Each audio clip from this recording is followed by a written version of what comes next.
Fala pessoal, muito boa tarde, sou o Daniel, represento aqui a Estúdio Líder. Eu estou aqui no Brasil, falar com esse fantástico, fabuloso amigo que está lá em Roma, falar sobre cidadania italiana.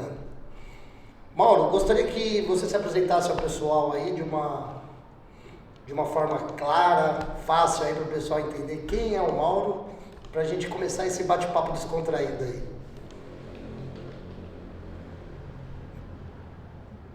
Aciona o microfone. Perfeito. Boa noite, Daniel. Boa noite a todos. Prazer estar com vocês aí, podendo dividir um pouquinho aí de uma experiência. Meu nome é Mauro, tenho 48 anos, sou casado, tenho 3 filhos. Construí a minha carreira ao longo de praticamente 35 anos no segmento automotivo, mas sempre tive uma paixão por genealogia, sempre pesquisei a genealogia até me formar em vários cursos que eu fiz e buscar muito por um interesse que eu sempre tive de conhecer as origens da família, as raízes da família.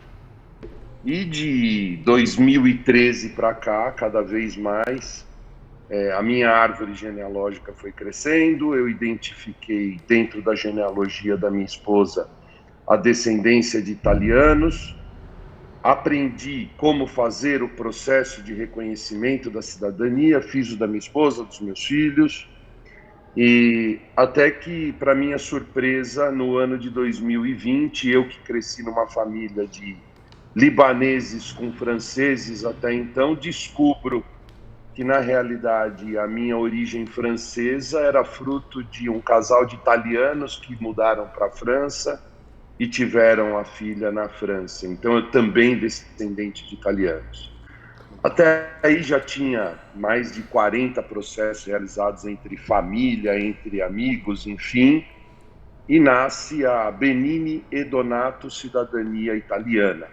Maravilha. Hoje, em função do volume de processos, do volume de trabalho, nós morávamos em São Paulo, mais precisamente na região ali de Aldeia da Serra, Alphaville, e ficou impossível e impraticável pelo volume continuar morando lá, e fizemos a opção de mudar para Roma para podermos acompanhar de perto todos os processos e cuidar de cada passo, né? Porque é bastante documento, é bastante pesquisa e você tem que estar sempre muito próximo do que você está fazendo.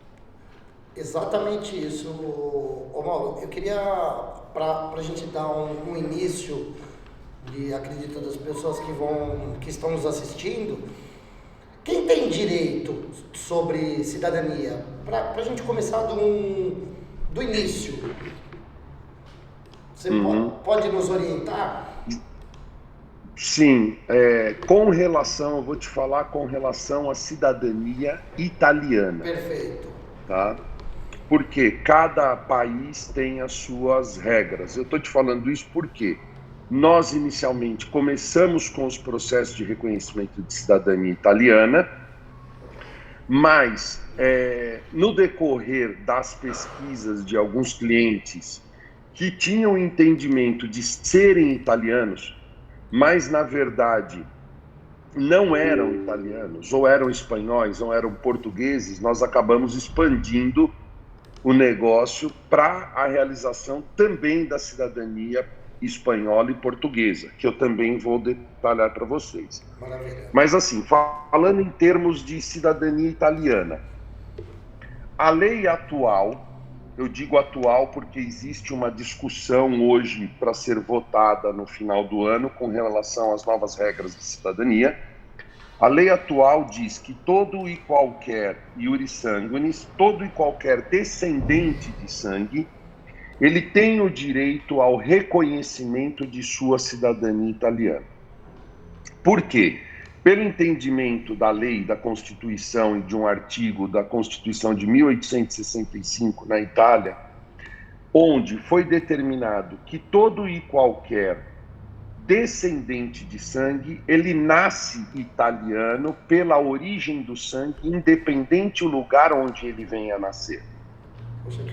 para que ele seja reconhecido cidadão italiano, basta ele reconhecer o processo dele.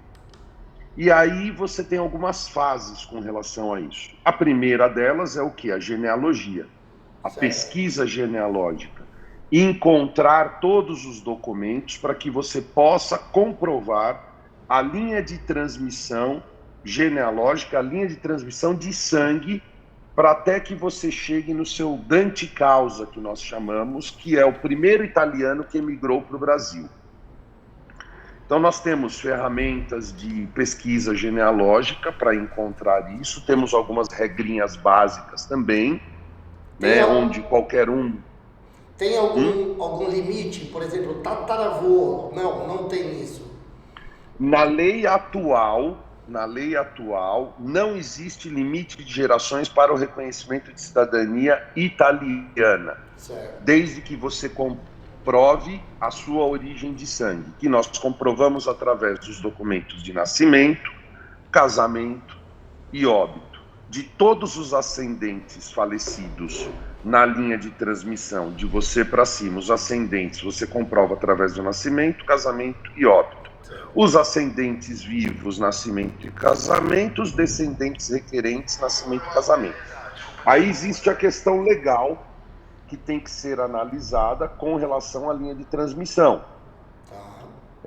Então, assim, o italiano, ele era casado?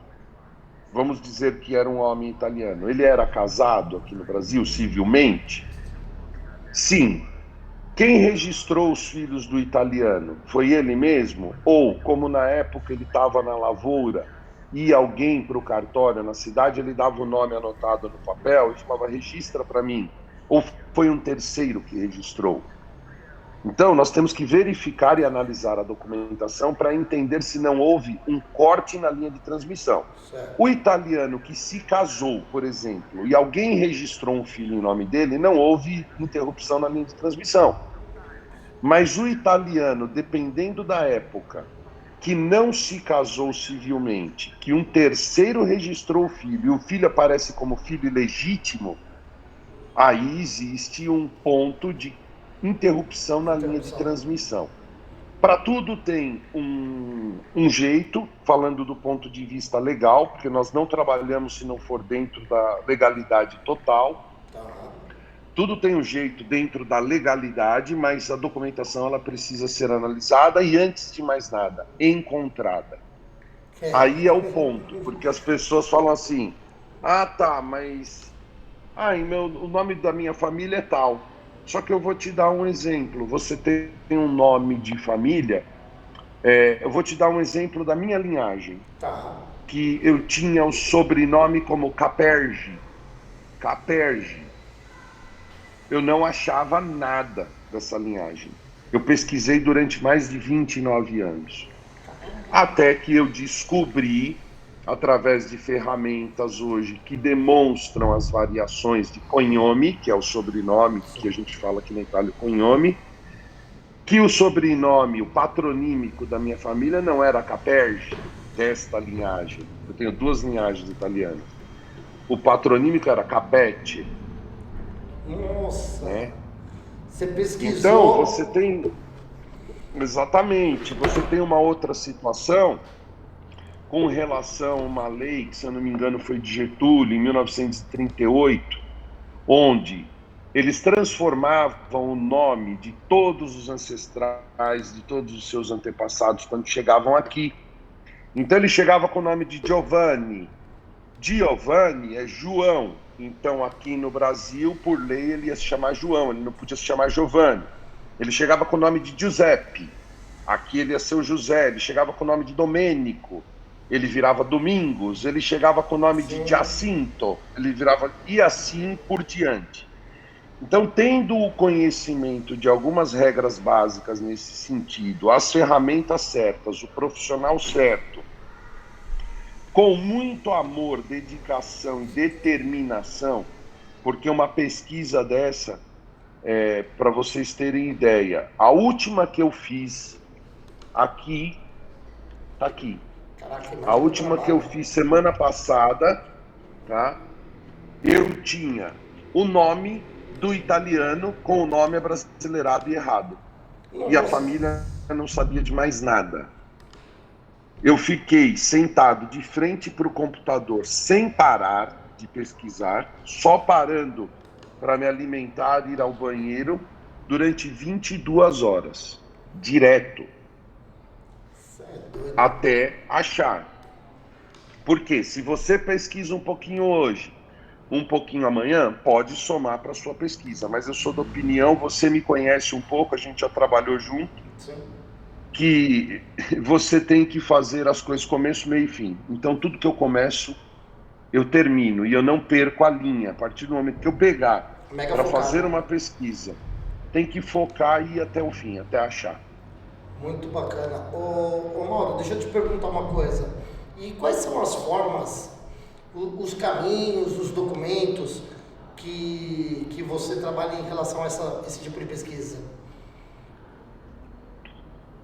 Na realidade, a pesquisa, você tem algumas ferramentas, alguns sites de genealogia, né, em que você faz a busca, mas assim, se fosse para eu dar uma dica e uma sugestão para todos que nos assistem, o primeiro caminho, o primeiro passo que qualquer um pode fazer para identificar a sua origem, a sua história, é pegar a sua certidão de nascimento.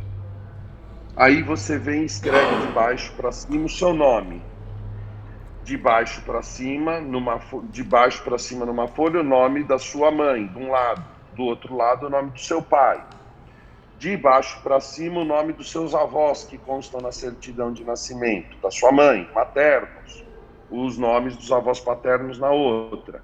Aí você busca a certidão de nascimento do seu pai e da sua mãe. Lá você tem a informação dos documentos, Um trabalho de quem são os pais, de quem são os avós. E vai subindo. Só que isso, qual que é o grande problema? 90%, eu vou falar para vocês assim, é um dado estatístico que eu tenho baseado em um formulário. Quando eu sou contratado para fazer uma pesquisa genealógica, para iniciar, antes de iniciar o processo, a pessoa me procura para fazer o processo. Nesse momento, eu mando um formulário para ela preencher e anexar as certidões que ela tem para eu analisar as certidões e fazer o processo. É quando eu me deparo com uma situação que ela não tem os documentos. Então, ela está querendo começar do final, ela está querendo começar já do processo. Quando, na realidade, o que ela precisa é da pesquisa. E, na maioria das vezes, as pessoas não sabem onde nasceram os avós e muitas pessoas não sabem quem são os avós. Perfeito. E aí não tem jeito. Aí é só com a contratação de um trabalho profissional mesmo, onde você vai contar com alguém que sabe onde procurar, que tem acessos a estudos, a histórias genealógicas, além de uma série de documentos em banco de dados de clientes já pesquisados, de clientes que já fizeram a cidadania e que também se torna uma ferramenta de busca, onde você acaba encontrando um match de um ancestral, de uma linhagem com outra e assim por diante. Mas o ponto primordial aí, qual que é? O ponto primordial é saber a história da família, conversar com os mais velhos, né? Os mais velhos que existem na família vão te falar muita coisa e fazer a formiguinha, desde que você saiba, porque geralmente as pessoas sabem até no máximo, hoje em dia, no máximo até onde nasceu o pai e a mãe. Dificilmente as pessoas sabem onde nasceram os avós e dificilmente os pais com uma certa idade já lembram ou têm conhecimento de onde nasceram os pais. Não são todas as famílias que têm uma organização documental e que têm todos os documentos do nascimento, do casamento dos pais. E são os documentos que dizem e apontam o caminho. Até nós chegarmos em um documento que diga onde nasceu esse italiano. Esse é o ponto.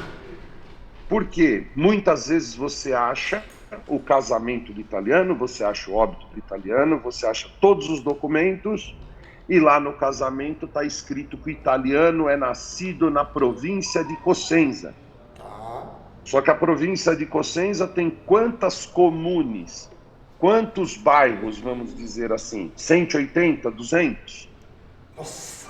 Né? Aí entra o conhecimento de patronímico por região, a terminação, aí entra associações e pesquisas em bancos de dados italianos, em pesquisas em bancos de dados de documentos de estrangeiros no Brasil.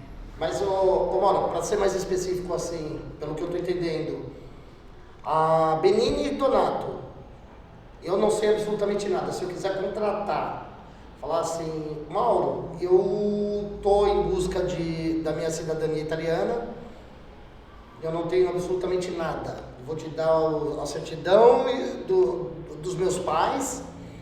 Você consegue dar andamento nisso? Faz parte do nosso trabalho, um dos trabalhos... Do zero, praticamente.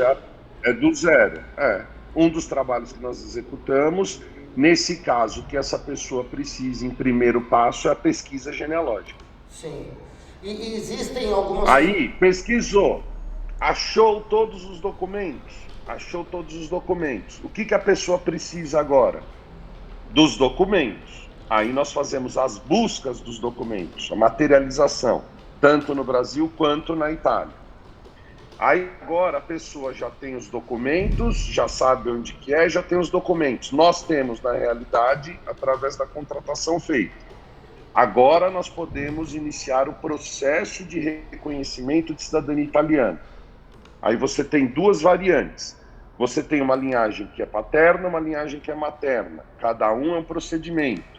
Uma linhagem paterna, aí nós temos que analisar toda a documentação, ver se não existe nomes errados, patronímicos errados, como aquilo que eu expliquei no início, datas erradas. Se estiverem, nós temos que retificar todos esses documentos. Depois, isso nós fazemos também. Nós temos um corpo que faz isso de forma administrativamente ou juridicamente, dependendo da gravidade das variações. Certo. Aí, tudo pronto, tudo retificado, tudo certo, eu posso protocolar a ação na Itália, que nós entramos com uma ação aqui na Itália. Nós entramos no consulado brasileiro primeiro e fazemos a inscrição. No entanto, por lei, o consulado teria que atender o reconhecimento de todo e qualquer cidadão num período não superior a 732 dias, o que não ocorre. Tá. Eles não conseguem atender baseado no quê? Em um fato muito simples. Hoje nós temos aí, em média, de 222 milhões de habitantes no Brasil, se eu não estiver errado, algo assim. A comunidade italiana, de descendentes de italianos, que independe da quantidade de gerações, certo. Até então, voltando, está para ser votado um projeto de lei agora no final desse ano aqui na Itália, onde eles pretendem limitar a terceira geração, exigir a fluência da língua em nível B1 e que residem em um tempo mínimo de 1 ano na Itália. Tudo que não precisa até hoje. Então, eu estou te falando da realidade atual. Só que aí o consulado já é jurisprudencial, que ele não responde, ele não se manifesta, né? Se você considerar que nós temos 222 milhões de habitantes no Brasil, desses 222 milhões, o último estudo realizado, 35 milhões oficialmente são descendentes de italianos. Certo. Sendo que existe uma pesquisa que aponta até 45 milhões, mas essa não é oficial. Aí o que nós temos que fazer? Nós temos que provar a ineficiência do serviço público italiano, que infelizmente é o que ocorre. o consulado italiano ele se torna ineficiente na execução da lei em conseguir realizar o trabalho dele e te tornar de fato um cidadão italiano reconhecido. Então você começa pelo processo da inscrição consular, de toda a jornada e dificuldade para fazer isso, por você é cerceado de fazer essa inscrição. Aí depois nós fazemos a prova de tudo isso e entramos com uma ação contra as filas consulares abusivas e a ineficiência do serviço público italiano. Quando, na esfera judicial, o juiz, baseado naquele artigo de lei que eu falei lá atrás, Sim. E na comprovação da ineficiência do serviço público em te reconhecer via administrativa por consulado, e defere o seu pedido pelas filas abusivas consulares, que hoje levam de 10 a 17 anos. Eu ia te perguntar isso, eu ia falar, esse período deve ser bem longo, né? 17 anos. Então, o que acontece? Documentação, pesquisa realizada, primeira etapa. Finalizou pesquisa. Segunda etapa, materialização dos documentos. Terceira etapa, análise documental de qualidade, linha de transmissão, etc. Porque se tiver uma interrupção na linha de transmissão, você pagou a pesquisa, você pagou a materialização de documentos, a busca de documentos, mas eu não vou deixar você fazer um investimento se eu identificar que não vai ter êxito o teu processo. Você consegue identificar Então isso eu consigo identificar materializando os documentos se é possível ou não, né? Por que eu falo que a gente tem que materializar? Mas você já não tem acesso aos documentos originais? Tenho. Em 80% dos casos, nós conseguimos enxergar e entender 100% do que está escrito. Mas sempre tem uma ou duas certidões que você não entende a letra e não consegue. Sim. Que aí você tem que materializar o todo para ver como vem e fazer análise. Feita a análise, retificações a serem feitas. Fazemos as retificações. Vamos imaginar assim, pesquisa realizada, documentos materializados, não houve retificação, estava 100% correto, ou o que tinha de erros era aceitável ao processo, porque tem erros que são aceitáveis. Sim. Vamos protocolar a ação. Aí eu tenho que tornar esses documentos públicos no Brasil, através de um tratado de Haia, que chama Apostila de Haia, para que esses documentos tenham validades legais aqui na Itália.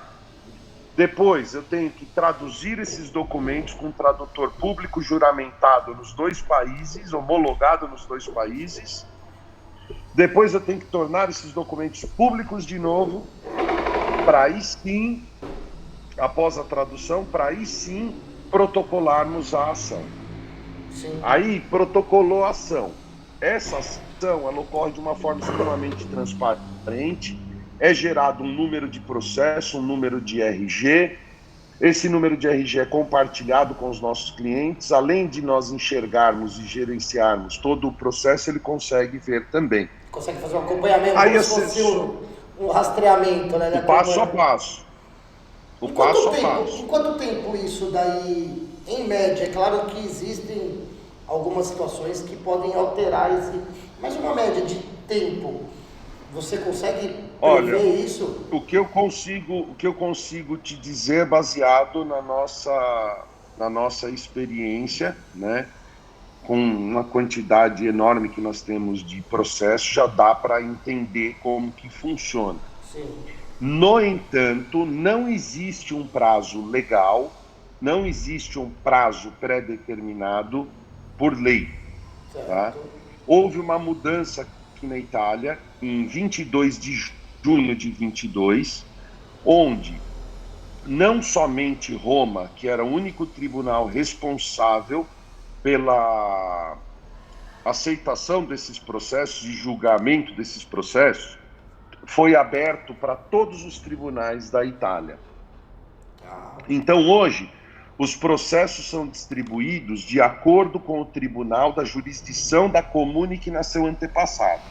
Isso facilitou muito, de certa forma, isso ajudou muito, de certa forma. mas depende muito também da região de onde veio esse antepassado, porque existem regiões na Itália que houveram maiores concentrações de imigração para o Brasil. Então, ali os prazos também são maiores. Sim. Mas o que eu digo, baseado na nossa experiência e nos processos que nós temos? O meu processo mais rápido, do início ao fim, levou 18 meses. Certo. O nosso processo mais demorado, do início ao fim, que foi um único, levou 40 meses. Só que nós estamos considerando o quê? Pandemia. Então teve a pandemia, teve tudo. Esse processo levou 40 meses e ele foi julgado em Roma, mas um momento em que o sistema era um despacho presencial, depois virou um despacho eletrônico, depois virou presencial, depois virou eletrônico, e essa movimentação e falta de conhecimento na pandemia do que o judiciário ia fazer para poder continuar tratando cada processo foi o que ocasionou uma morosidade maior neste caso em específico. Mas no mínimo, como nós temos... No mínimo os 24 meses aí seria descartado desse processo. Se você falar em termos de sentença, eu costumo dizer o seguinte: qual a diferença da Benini e Donato cidadania italiana? Nós não atuamos só com o processo. Sim. Nós não atuamos só com a pesquisa genealógica, nós não atuamos só com a materialização de documentos. Não. Nós temos uma equipe hoje, nós temos parceiros, nós temos pessoas ligadas a nós, né? No meu caso, eu faço a parte de genealogia, de pesquisa genealógica, mas dependendo da quantidade de processos que eu tenho pesquisadores ligados a nós que eu encaminho o processo para eles pesquisarem, montagem de pasta. Então nós fazemos o processo do início até o final. O que eu posso te dizer é que é um processo que leva entre 18 e 40 meses, certo, com uma mediana de 30 meses do início ao fim. Você vai ver propagandas, reconheça a sua cidadania italiana em tempo recorde, fazemos a sua cidadania italiana num período de 6 meses com a mudança dos tribunais, fazemos a sua cidadania italiana. Olha, sinceramente, é assim, depois de tudo isso que eu te falei, da pesquisa, da montagem de pasta, da retificação, da tradução, da apostila de novo, de protocolar a ação, você tem que aguardar acessar ao tribunal, designar o juiz, designou o juiz, tem que aguardar a data da audiência. Eles estão agendando, por exemplo, eu protocolei vários processos no mês de junho, julho, agosto. Os processos de junho estão agendando tudo para, dependendo da região, abril, maio do ano que vem. Um ano depois do protocolo, agendou a audiência, que pode ser uma única audiência, como pode agendar uma segunda. Como pode agendar, exatamente. Como eu já tive um processo que eu protocolei a ação em março de 2000, olha, presta muita atenção nisso, março de 2001, eu protocolei o processo de um marido e de uma mulher, ambos italianos, e fizeram os processos distintos, cada um fez um. Eles vivem maritalmente, mas não são casados civilmente. Então, um fez o processo pela linhagem da família dele e ela fez pela linhagem dela. Eu protocolei os dois processos no dia 1º de março de 2021. Os dois. No mesmo dia. O processo dela levou 6 meses para acessar a sessão. O dele, em uma semana, acessou a sessão. Em um mês, marcou a audiência para dezembro do mesmo ano. O dela marcou a audiência para junho do ano seguinte. Então, assim, os dois em março de 21. Um marcou audiência para dezembro de 21, o outro marcou audiência para junho de 22. Tá bom. A que marcou a audiência para dezembro de 21 entrou naquela situação da pandemia. Certo. Não saiu até pouco tempo atrás o trânsito em julgado dele. E ela já está com a cidadania pronta. Nossa, inverteu. Então, inverteu. Porque não existe regra. Sim. Se o brasileiro fosse, vamos imaginar assim, um cidadão de um país que tivesse em guerra, ou que tivesse em escassez de comida, isso, aquilo, seria priorizado, mas não é a situação. Tá. Existem algumas regras, né?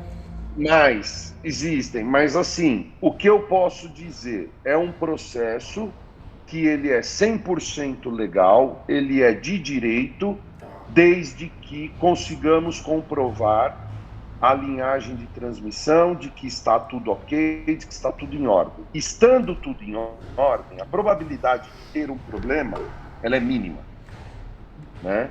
Quando você ouve dizer assim, o fulano entrou com um processo de cidadania com uma empresa tal, e o processo dele foi indeferido, pode ter certeza de uma coisa: a documentação foi mal analisada, mal construída, que eu digo no sentido de retificar. Sim, sim. Por quê? Eu tenho um italiano que nasceu em 1900. Aí esse italiano nasceu dia 3 de março de 1900. Um exemplo. Aí esse italiano se casou no dia 3 de janeiro de 1900. Aí na certidão está escrito que aquele italiano ele casou em 1920, ele nasceu em 1900, está escrito que ele tem 20 anos, certo? Certo. Tá correto, né? Só que lá diz assim, fulano de tal com 20 anos de idade, nascido a 3 de março de 1900. Tá certo, né? 20 anos, né? Sim. Não, tá errado. Por quê? Por quê? Eu não falei que ele nasceu em 3 de março de 1900? E ele não está casando em 3 de janeiro de 1900? Os meses alternam. O período 3 meses. 3 meses. 3 meses. Aí, isso passa batido, por exemplo. A pessoa não vê esse detalhe. Sim, sim. Aí vai ter um indeferimento por uma besteira dessa. Se o advogado não vê, se a empresa que está assessorando não vê e corrige esse erro em tempo, sim, vai ter problema. Da mesma forma que era muito comum você ter a conversão do nome Giuseppe para José e Giovanni para João, as pessoas no cartório às vezes confundiam quem era Giuseppe, que virava José, e quem era Giovanni. Ao invés de converter Giovanni para João, convertia para José. Sim, sim. E vice-versa. E antigamente era muito mais precário em relação a pessoa ter um discernimento de escrever, bora, entrou já. Sabe que Mas assim, saindo um pouco da parte técnica, as pessoas elas têm que se perguntar o quê? Minha opinião, né? Quais são os benefícios que eu tenho em obter uma cidadania europeia? Cidadania, seja ela italiana, portuguesa, espanhola, qualquer que seja. Antes de você entrar nesse tema, que já estava separado aqui para você com muito carinho, eu quero te perguntar uma coisa. Nós estamos falando de descendência, mas existem outras formas de cidadania. Não existe, por exemplo, de eu casar com uma italiana ou uma italiana vir para o Brasil e eu caso com uma italiana. Como você que funciona essa questão, essas formas, esses outros caminhos, que não seja da minha família? Esses outros caminhos, se você é casado com um cidadão italiano, vamos falar do italiano, tá. Pela nova lei que houve uma mudança na lei em março de 2019, onde até março de 2019 você não precisava comprovar proficiência na língua, em nível básico de italiano. A partir de março de 2019, apenas aqueles casados antes de abril de 1983 não precisam comprovar proficiência na língua. Então, assim, casou-se antes de abril de 83, não precisa falar o italiano em nível B1 e fazer a prova em nível B1. Casou depois desta data, precisa estudar italiano em nível B1, agendar a prova no consulado e fazer a prova de proficiência na língua italiana em nível B1. Isso só pode ser feito após 1 ano e meio de matrimônio, desde que se tenha filhos, 1 ano e meio. Se não tem filhos, apenas após 3 anos de matrimônio. Aí faz o reconhecimento da cidadania italiana, no caso, por naturalização através de matrimônio. Caramba! E se eu for para a Itália, tenho uma relação com uma italiana, é gerado um filho, eu volto para o Brasil. Como que fica essa questão de cidadania? Você casou? Não, não casei. Só tenho uma criança. Você não tem direito. Você não tem direito. Não. O seu filho vai nascer italiano porque ele é filho de uma italiana. Tá. Independente tem do local. Outro exemplo. Se ela vem para cá. Se ela for para aí, ele vai ter que ser reconhecido. Ele vai ter que ser reconhecido, né? Mas ele vai nascer no Brasil, Sim. Vai ter uma certidão de nascimento no Brasil, se ele for filho de italianos, ele vai ser declarado filho de italianos e depois os pais fazem o registro dele aqui. Certo. Agora, se você tem imagina o seguinte, você vem casado com uma brasileira para a Itália. Certo. Chegou no Brasil casado, você e uma brasileira. E vocês tiveram um filho aqui. Esse filho nasceu. Ele vai ter uma certidão de nascimento na Itália como brasileiro, porque ele é filho de brasileiros. Certo. Que você vai pegar essa certidão depois e vai transcrever no Brasil. Ele é brasileiro. Ele só vai receber o direito à cidadania italiana, sendo filho de estrangeiros nascido na Itália, após 18 anos de idade, depois de comprovada a proficiência na língua, depois de comprovado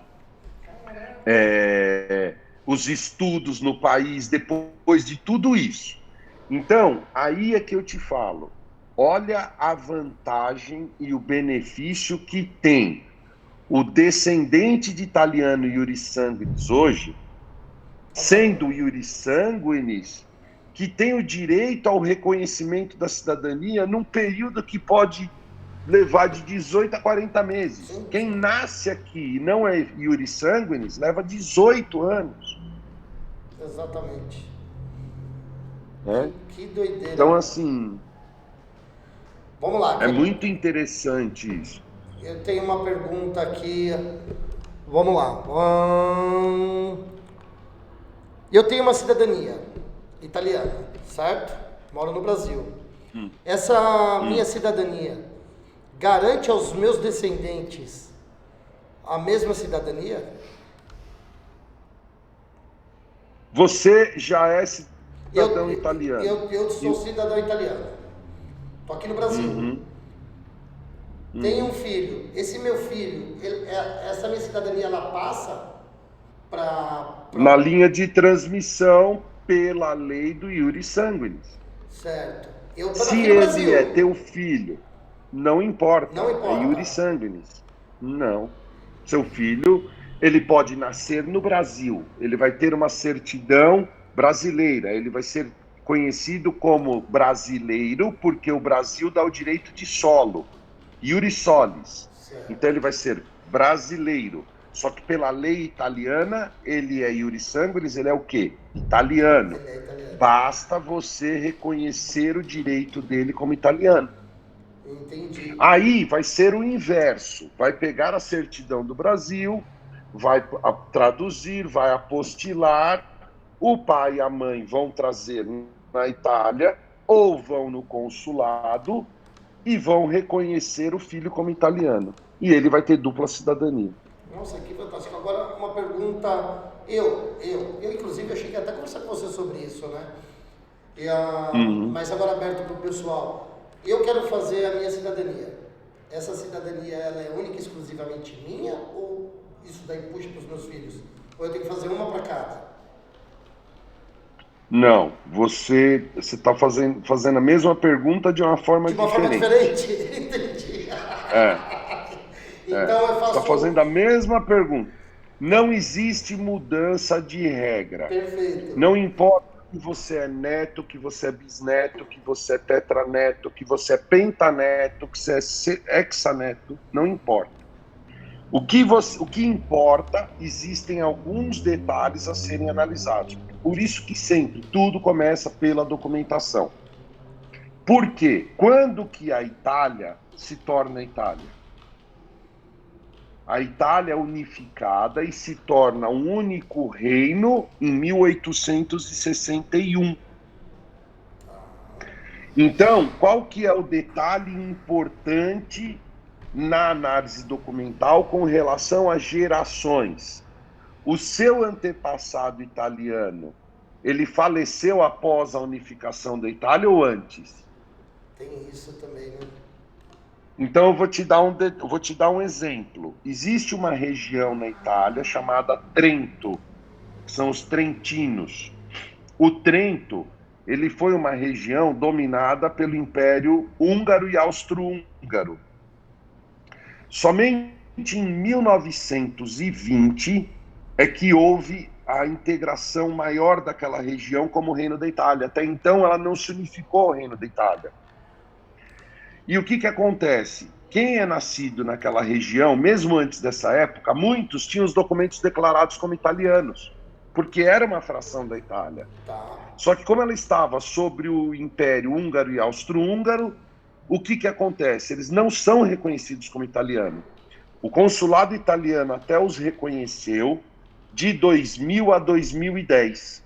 Depois disso, parou. Então, quem nasce nessa região em determinada época é considerado austríaco ou austro-húngaro. E não tem o direito à cidadania italiana. E o que divide a Itália com essa região é uma linha. Sim. É minúscula. Então, aí entra a importância da análise documental. E deixa eu te fazer uma outra pergunta. Quais são os benefícios no todo? O porquê eu buscaria a cidadania italiana? O que isso agregaria para mim e para os meus familiares? O que você tem a dizer? Porque qual a importância disso? Bom, eu primeiramente, assim, o que eu tenho como regra em relação a isso, acredito que o maior benefício, para mim, eu vou falar por mim, o meu maior benefício foi resgatar a história das minhas origens. E resgatar as minhas origens. E eu sei que vocês têm uma vertente no canal muito ligada na questão da psicologia, muito ligada em uma série de fatores relacionados à mente humana e a tudo isso. E o que eu posso te falar? A genealogia, ela é muito curativa do ponto de vista de reconhecer da onde você veio, quem você é. Né? Então, assim, eu particularmente, saindo da questão cidadania, mas como reconhecimento das minhas origens, das minhas raízes. O que eu sou? Eu sou a repetição de atitudes do meio. Eu sou o reflexo do meio. Né? Então, o meio no qual eu fui criado, o meio no qual eu fui envolvido, o meio no qual eu fui educado, eu replico aqueles aprendizados. Por que que eu replico certas coisas que me incomodam, que eu não gosto? Aí você começa, através da genealogia, a entender algumas histórias e algumas coisas. Então, o primeiro ponto para mim é o resgate das suas origens. Eu tenho uma árvore genealógica na Itália, a minha sobe 5 gerações, a da minha esposa sobe umas 8, na Itália. Eu não tive tempo ainda de subir mais. Já do lado isso da italiana, que eu tenho, além de ser reconhecido cidadão italiano, eu sou reconhecido cidadão português também pelo lado do meu pai. O meu pai, a árvore do lado dele, eu subi mais de 60 gerações. Caraca, meu. É. 60 Inclusive, um dos antepassados, chamado Antônio Rodrigues de Alvarenga, foi um dos precursores da cidade de São Vicente, um dos fundadores da cidade de São Vicente. Foi o primeiro vereador de São Paulo, oficial do segundo tabelião, um negócio assim. E isso tudo documentado. Isso é fantástico saber. Tudo documentado. Então, falei para você num primeiro momento a minha visão. E o slogan da minha empresa é essa: Benini e Donato, cidadania italiana. Benini e Donato resgatando as suas origens. Então, é o resgate das suas origens. De onde eu vim, onde eu estou, para onde eu quero ir. Aí entram os benefícios. Você tem filhos em idade de estudo, Daniel? Tenho 2. Quantos anos? Eu tenho a menina de 17 e o menino de 13. A menina de 17, por exemplo, pensa em estudar o quê e fazer o quê? Ela faz balé, ela foi através, que é uma profissão para ela foi para o Canadá, agora ela tá indo tá crescendo para que vá para Nova York, enfim, ela vai junto com o balé, né? Então... Tá, artes cênicas, Exatamente. artes, né? O menino então, ainda tá... Então você tá imagina o seguinte, o menino não sabe ainda o que quer. Ainda não.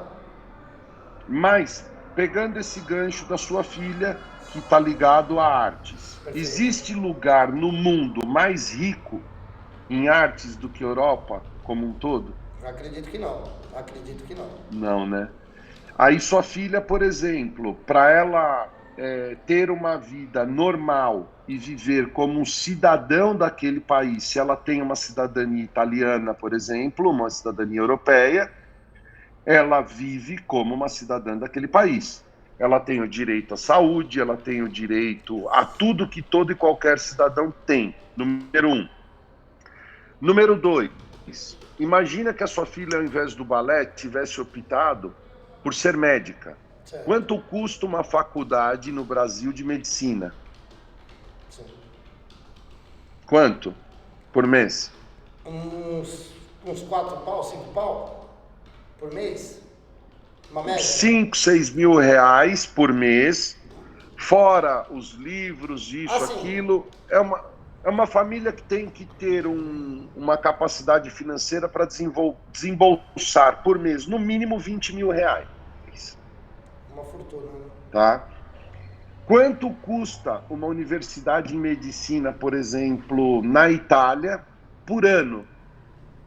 Por ano vai dar o valor de uma prestação, de uma parcela? Não sei, eu estou te perguntando. Não tenho ideia. Quanto custa? 400 euros por ano. Por ano. Por ano. Então, acredito que benefício maior do que o estudo para quem tem filhos não há. Sim. Ainda assim, além disso, quais são os outros benefícios? Então, estudo a um custo baixíssimo, detalhe. E tem casos, dependendo das universidades e dos locais, que o aluno ainda recebe uma ajuda de custo de 8 mil euros por ano, sendo cidadão europeu.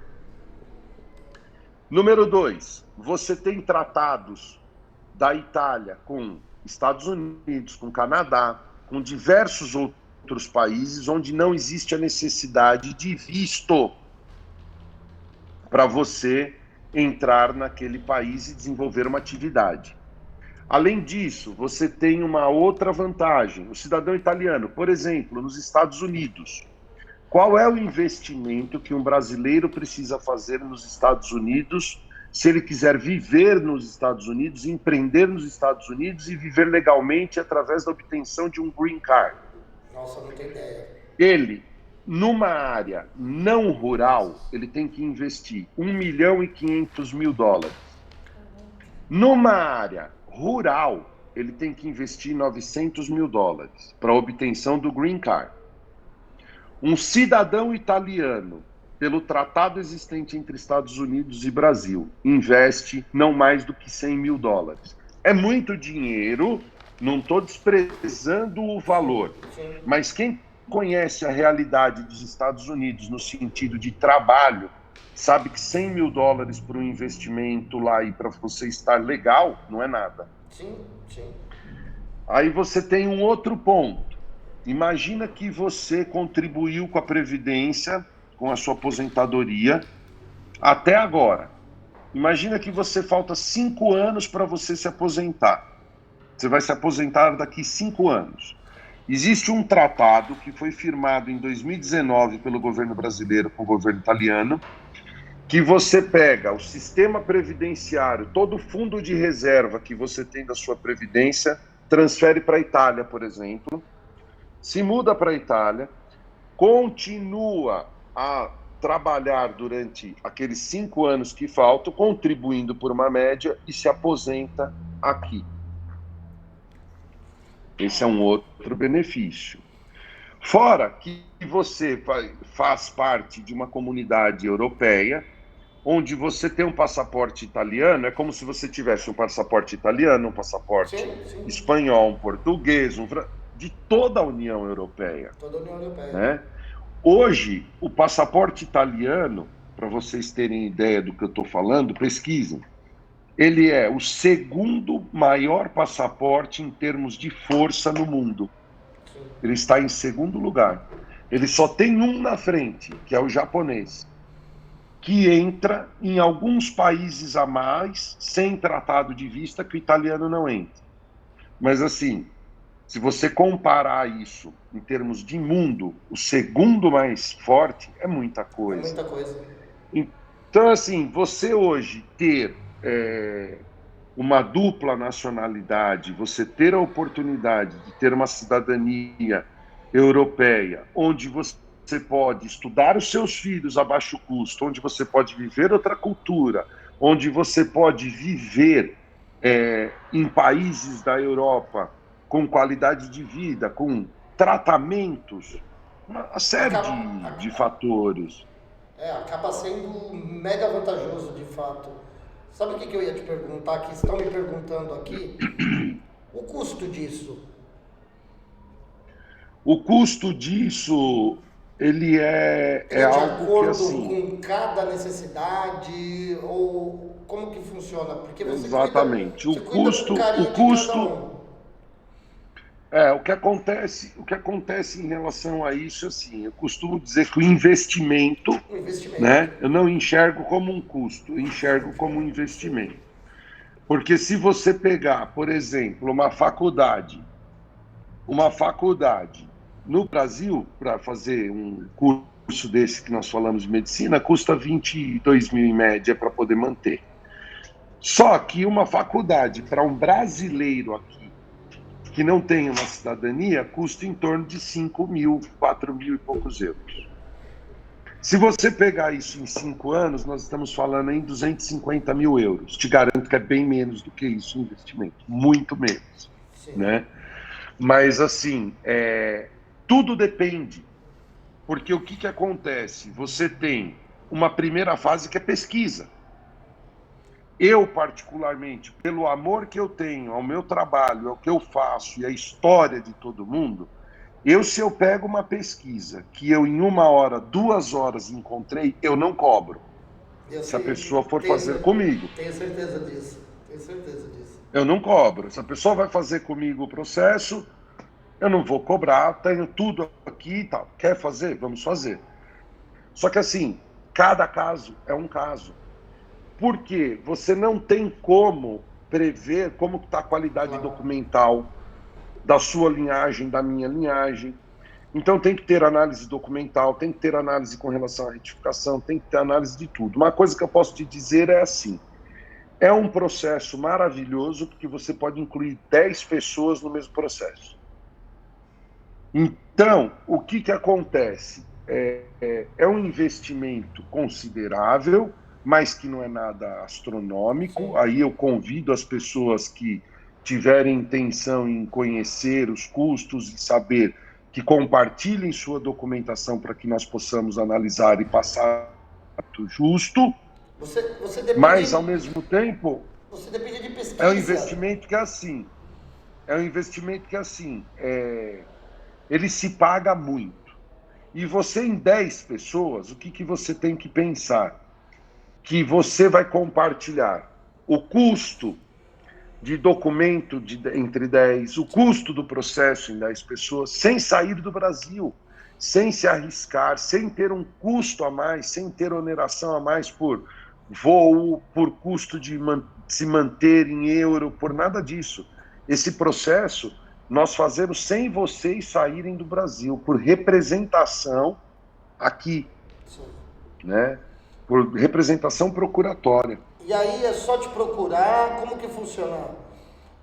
Eu vou deixar para o pessoal o contato que você queira que deixe.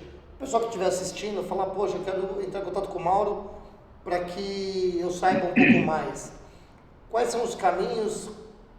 Eu tenho livre acesso com você, é muito simples, sempre estou conversando com você e eu não vejo dificuldades. Então, para todo mundo que está assistindo, o Mauro é super acessível, é esse cara que está conversando aí, é mega simpático, educadíssimo, é muito prestativo. Bondade sua. Obrigado. Quais são os caminhos, Mauro, para uma pessoa que está nos assistindo, de repente falar, poxa, eu quero entrar em contato com o Mauro. O que me procurar, eu vou passar. Mas eu falo... É só pegar o telefone, e mandar uma mensagem de WhatsApp. Eu vou atender. Eu não deixo de responder ninguém. Eu respondo para todo mundo imediatamente. É isso aí. Tá? Tem mais então, assim, contato de WhatsApp. Acho que é interessante as pessoas terem acesso ao site. O nosso site, lá tem, dentro do site, você clica no WhatsApp, que vai direto. Maravilha, né? Maravilha.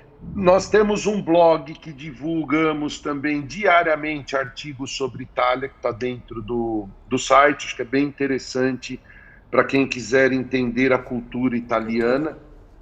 Né? E falar, eu gostaria de, se você me permitir, eu sei que o tempo já está bem alongado, mas passar 2 informações super importantes. Além do processo de pesquisa genealógica e montagem de pasta, reconhecimento de cidadania italiana, nós estamos atuando com processos de reconhecimento de cidadania, pesquisa genealógica, mesmo para a cidadania portuguesa e para a cidadania espanhola. Lembrando, um ponto importante, os portugueses já têm a limitação de 3 gerações. Os netos. Então vamos imaginar, só que assim, o que é interessante? É entender a lei e como você utilizar a lei ao seu benefício, de forma correta, de forma legal. Então imagina assim, o seu pai é neto de um português. Ou o seu avô é neto de um português. E é vivo. Se o seu avô é neto de português e é vivo, e sua mãe ou seu pai, filho desse avô, filho do seu avô, está vivo, nós fazemos a cidadania, o reconhecimento do seu avô como neto, para puxar individual, que depois transmite para sua mãe ou para o seu pai, que vai ser filha desse neto reconhecido, e depois você faz como filho. Então, essa é a portuguesa, que nos deixa um leque muito grande para poder contribuir com o reconhecimento de muitas famílias. Sim, né? sim. Se nós temos 45 milhões de descendentes de italianos no Brasil, imagina de portugueses. Não é verdade? Agora, a espanhola, ela só reconhece tanto filhos quanto netos na minoridade. Ou seja, se a pessoa for filha de espanhóis, mas já é maior de idade, ela não tem mais o direito ao reconhecimento da cidadania. Se o pai não reconhecer a cidadania dela enquanto ela era menor de idade, aquela pessoa não tem mais o direito. No entanto, a Espanha abriu uma exceção de outubro do ano passado, que vai até, se eu não me engano, eu preciso confirmar a data, depois eu não vou falar a data, eu vou falar outubro de 24. Tá. Perto ali do dia 20 alguma coisa, eu não me recordo agora, mas assim, existe um espaço de outubro de 2022 a outubro de 2024 para reconhecimento de cidadania de filhos e netos de espanhóis que não fizeram enquanto menores de idade. Que dá para correr agora. E que dá para fazer agora e dá para pensar da mesma forma que o português. Eu estou fazendo alguns processos, inclusive, com a nossa parceira na Espanha, através de netos, mas que ela é uma senhora de 60 e poucos anos, que ela é neta do espanhol. Tá. Ela vai se tornar a espanhola, ela vai transmitir como mãe para o filho para o neto e assim sucessivamente. E aí, se reconhecerem cada um a cidadania dos seus descendentes enquanto menores de idade, não interrompem a linha de transmissão. E deixa eu te perguntar, e dando entrada nesse processo, mesmo se amanhã mudar essa lei, deu entrada, eles vão honrar isso, ou não? Pode ser acontecer. Isso é uma questão legal. Tá. Do ponto de vista da cidadania italiana, independente da discussão que haja, da mudança de lei que haja, o que vale é a lei no momento que você protocolou. O que protocolou. A lei não retroage. Então, no caso dessa espanhola, se você correr aqui outubro de 2024, se vir a cessar, o processo continua. Não. Aí nós não estamos falando de um processo judicial, nós estamos falando de um processo administrativo. Tá. Porque o processo da espanhola é consular, ele é administrativo. Aí vai caber ao julgamento do cônsul. Entendi. Né? Por isso que a gente diz, tem que correr. Sim. Quem tem uma descendência espanhola, na realidade é assim, Daniel, o que está acontecendo hoje é que, infelizmente, não são todas as pessoas que resgatam as suas origens, que resgatam as suas raízes e que honram essas raízes e essas origens. Sim. Né? Infelizmente, tem muita gente que, pegando o benefício da origem que tem, fazem um passaporte e nem sequer fala buongiorno. E nem sequer fala buenos dias em espanhol. E nem sequer fala bom dia em português. Tem? Então, o que eu quero dizer com isso? Que eu sempre procuro conscientizar as pessoas. Mais do que um documento, resgate as suas origens, resgate as suas histórias. Porque as mudanças na concessão de lei, as mudanças na lei, elas ocorrem baseada no quê? Baseado em vários critérios, que eu não vou colocar aqui, é uma discussão muito abrangente, eu não estou dizendo do ponto de vista de xenofobia, não é nada disso. Sim, sim. É do ponto de vista que, assim, você tem o direito à cidadania, você faz uma cidadania e nunca pisa na terra onde nasceu seus ancestrais. Você nunca vai lá na Itália.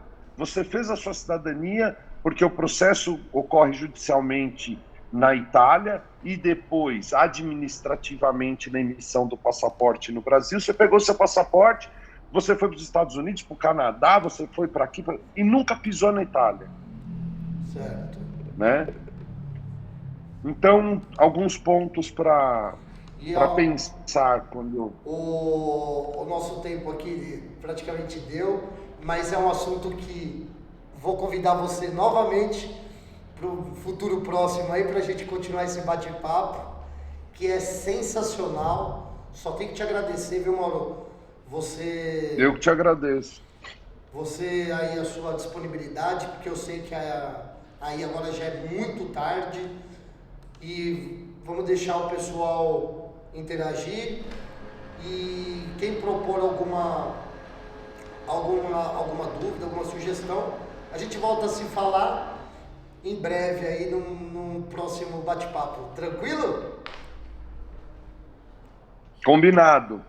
Eu agradeço também aí a vocês, estou à disposição e pode compartilhar nosso WhatsApp, nosso site, quem tiver interesse no bate-papo aí, sem compromisso, muito bom, pode nos procurar.